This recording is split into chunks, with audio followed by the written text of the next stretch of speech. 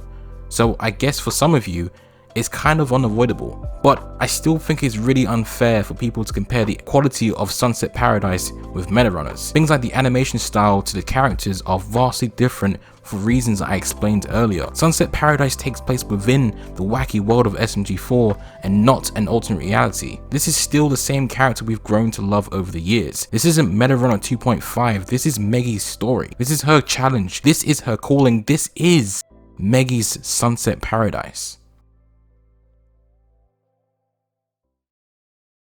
I have had a lot of fun watching this series. Ironically, Sunset Paradise was exactly what I needed to relax and get away from it all. At first, I wasn't that bothered, but over time I grew to enjoy it. The action was fun, the world building was fairly decent, and most of the cast was likable, and the ending wrapped things up quite nicely. Not perfectly, but nicely. With the show's focus being mostly on physical comedy, the light-hearted humor of the show was a bit of a hit or miss. The sound design for everything, including stuff like the theme for the Funky Force, was both creative, fantastic, and somewhat cinematic at times. Same can be said for the smooth soundtrack. One thing I have to give this show credit for is subverting my expectations at very rare instances. There are many genuinely funny, shocking, and predictable moments. To name a few, when Benedict starts cursing multiple times, he gets censored and he's aware of it.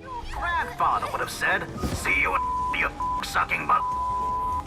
I left the maturity filter on the microphone. That shit's funny, but things can get dark at times, like the shocking surprise death of the mayor. I was expecting him to walk out of that fire practically uninjured, but nope. Cut to credits. He's dead. Wow. Okay.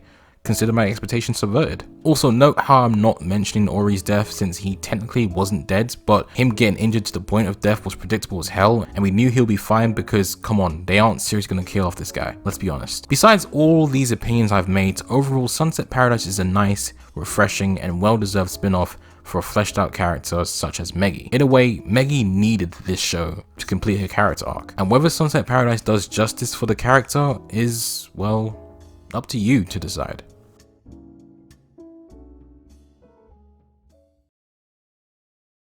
And that about wraps up today's video. Thanks so much for watching, guys, and making it towards the end of the video. It's quite a long one, and it took longer than expected to make, the editing, the script work, etc, etc. But hopefully you guys enjoyed it. If you in fact did enjoy the video, then you're probably gonna like my 𝗪𝗏 Season 2 video that I made a while back. It should be up on your screen right about now. Besides that, please follow me on my socials, my Twitter and my Instagram. Leave a like and a comment about the series. What did you like about it? What didn't you like about it? And I guess I'll see you in my next video. Take care.